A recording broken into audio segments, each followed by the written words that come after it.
pessoal, hoje a gente vai iniciar mais uma aula, de nutrição. E o assunto que a gente vai abordar hoje é a nutrição enteral e parenteral.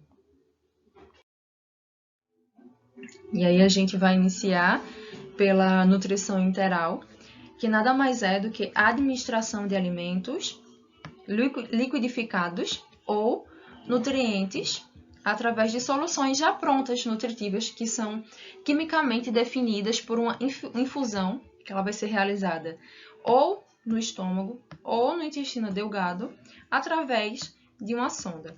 E aí aqui as duas mais utilizadas é a sonda nasogástrica, onde a sonda ela vai até o estômago do paciente, e a sonda nasoenteral, onde a sonda vai até o início ali do intestino desse paciente.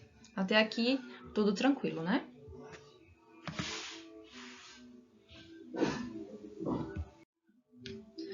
Então, qual a indicação dessa sonda nasoenteral? Da sonda enteral, perdão.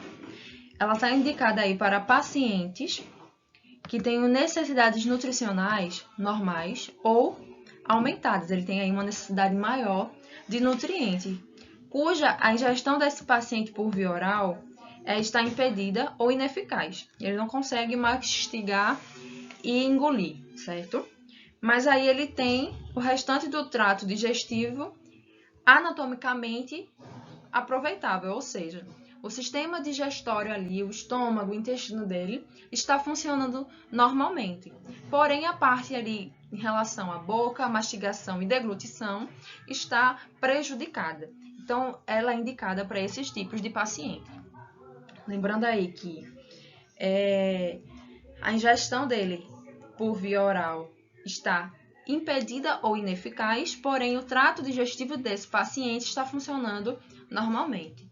E aí a gente considera os pacientes com acidente vascular cerebral, estado de coma. Claro que o paciente em estado de coma ele não tem a capacidade de deglutição, tá? E pacientes com problema de deglutição, que pode ser ocasionado por diversas doenças e fatores. E quais seriam os benefícios desse tipo de nutrição? Ela é mais parecida aí com a alimentação natural do paciente, então ela se torna o quê? Mais fisiológica, porque ela é aproximada ao natural. Pode receber nutrientes mais complexos, como as proteínas e as fibras. Estimula a atividade imunológica do sistema intestinal, por quê? Está entrando ali, os alimentos que normalmente esse indivíduo iria fazer ingestão. Lembra que ele é mais parecido com a alimentação natural? Então, as funções intestinais e imunológicas estarão ali funcionando o mais normal possível, tá? Reforça a barreira da mucosa intestinal, aumenta aí a proteção contra translocação de bactérias, ou seja, se o estômago está funcionando e o intestino de forma normal, com a alimentação que ele está recebendo, então vai ter aí menos chances dessas bactérias migrarem para essa região e causarem uma infecção nesse paciente, tá?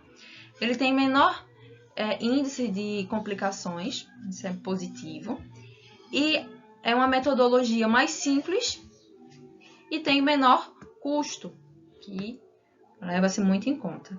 Aqui tem alguns exemplos de nutrições parenterais industrializadas, prontas, mas ela também pode ser preparada em casa, claro, com prescrição do nutricionista, onde esse paciente aí vai pegar os alimentos, bater no liquidificador e vai ser administrado por essa sonda.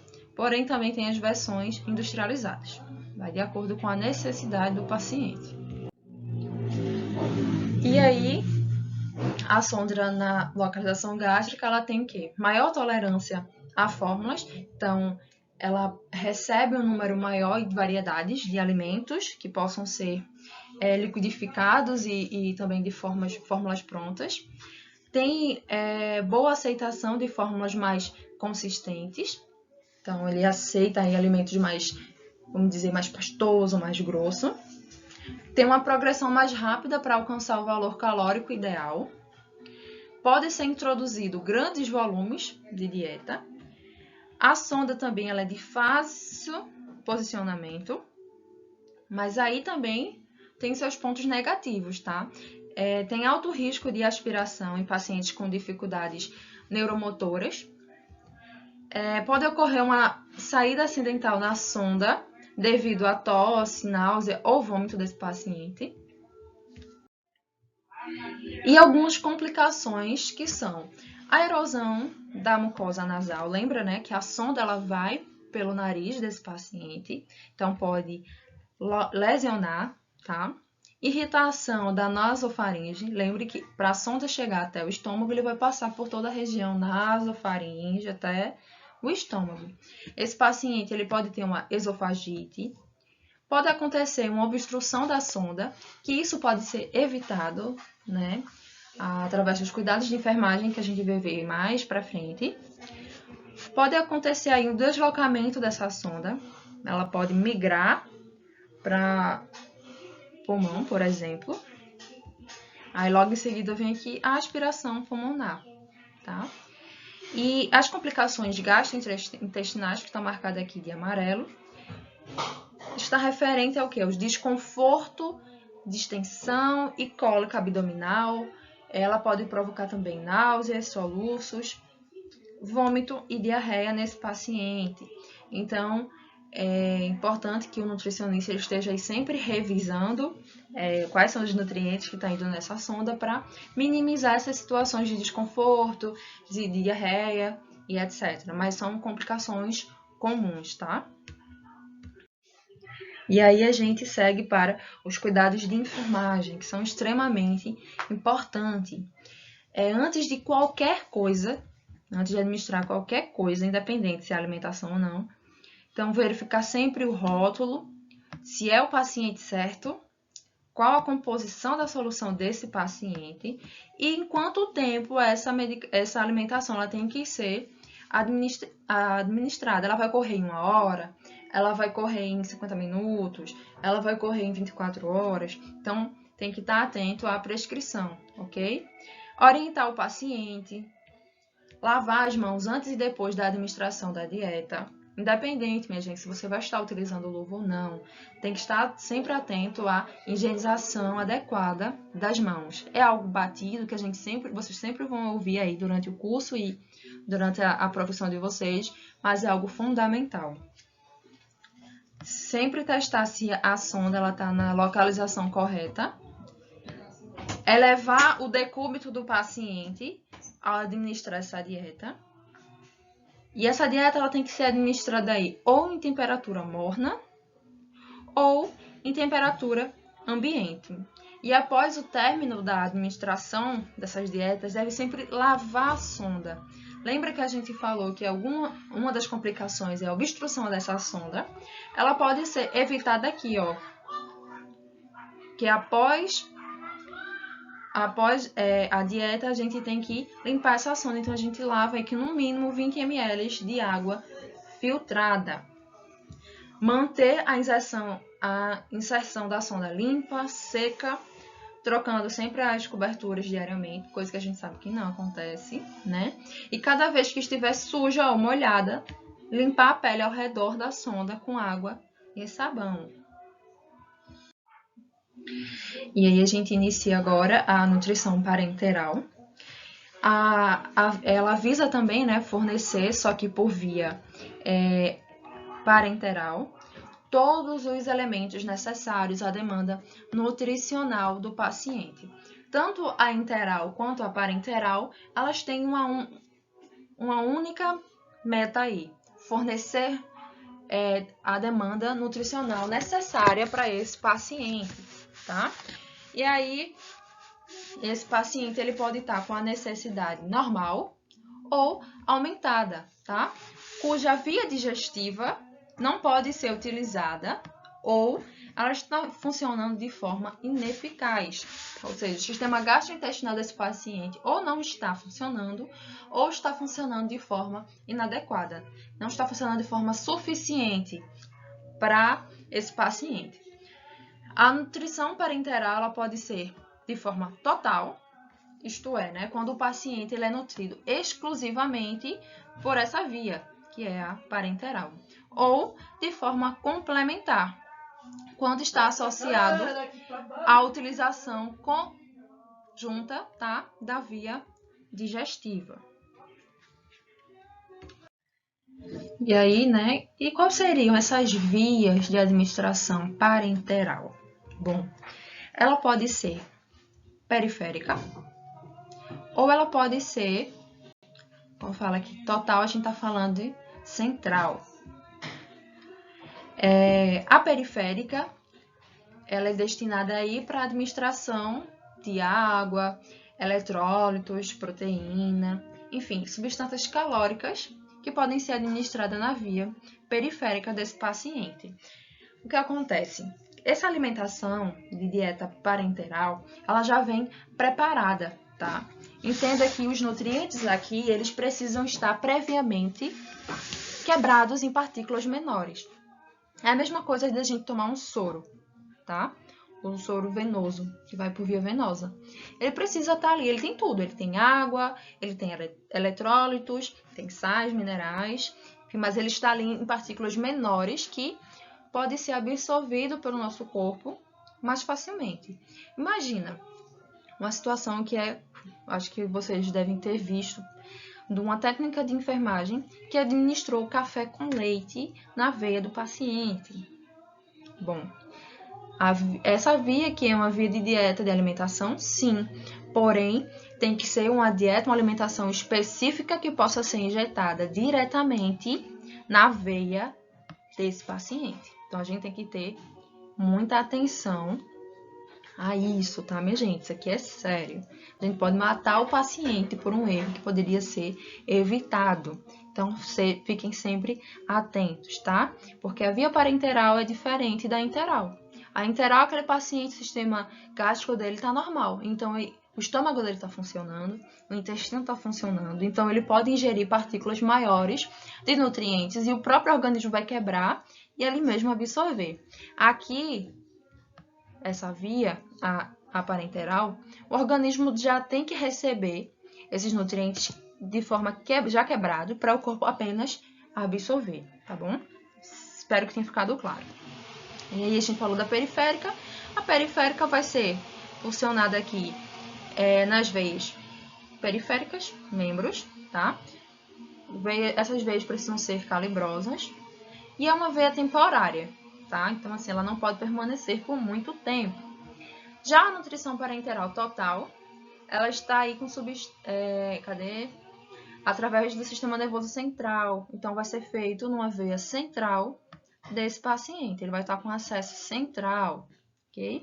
E o objetivo de ambas aí é aliviar ou corrigir os sinais e os sintomas e sequelas da desnutrição. Se esse paciente não pode comer, consequentemente, ele vai entrar num quadro de desnutrição. Então, é importante que procure uma forma que esse paciente possa receber esses nutrientes.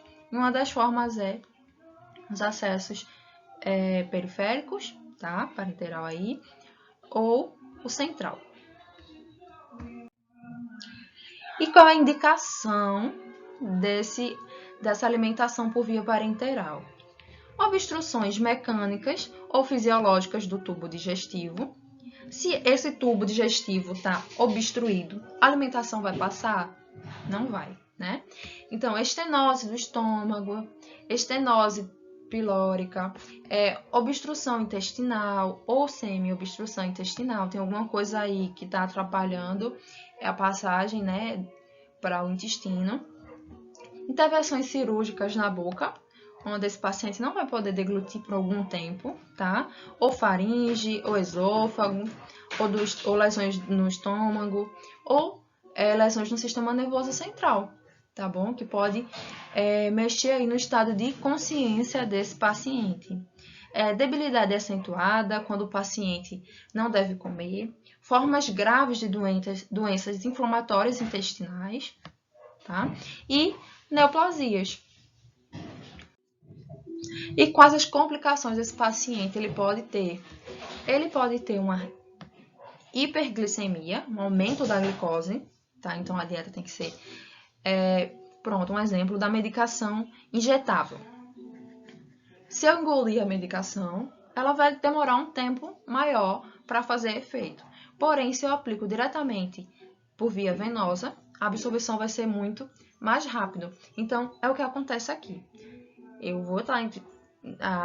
O alimento vai estar sendo introduzido diretamente por via venosa, né? Então, consequentemente, pode acontecer aí uma hiperglicemia, tá?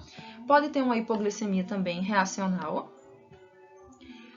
Pode existir também uma sobrecarga de aminoácidos, então a dieta tem que ir se ajustando à necessidade desse paciente.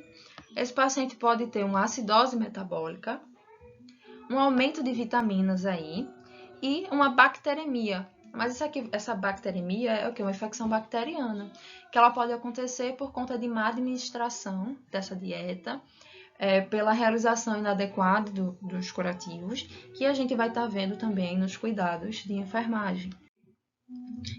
Então, importante, bater na tecla aqui de novo, verificar o rótulo, observando sempre o nome desse paciente, principalmente, minha gente, a composição da solução. Lembram da técnica que administrou café com leite na veia do paciente? Então, é importante que a gente veja essa composição. Essa composição, ela é interal, ela é parenteral, tá certo? E a questão do gotejamento. Em quanto tempo esse alimento vai correr, ok?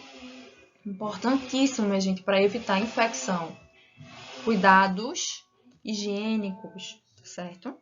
O máximo rigor deve ser observado com as técnicas de asepsia, tá? Manuseio do instrumental, dos frascos, do preparo das soluções nutritivas finais, tá? Desde o preparo tem que ter todo um cuidado. Essa via venosa central, ela tem que estar exclusiva para a infusão, mantendo a permeabilidade. Então, a gente também tem que ficar atento para não acontecer uma obstrução. Realizar um curativo com a técnica asséptica a cada 24 horas, ou de acordo com a necessidade utilizada, utilizando solução estabelecida pelo protocolo de cada unidade, tá? Observar o local onde está inserido o catéter, tá? Se está vermelho, se tem inchaço, porque também são sinais de infecção. Então, quanto antes a gente identifica esses sinais, quanto antes a gente pode intervir nessa infecção. E a gente encerra essa aula, lembrando que qualquer dúvida, podem colocar no grupo, nos comentários, que a gente vai aí continuar a interação sobre o tema.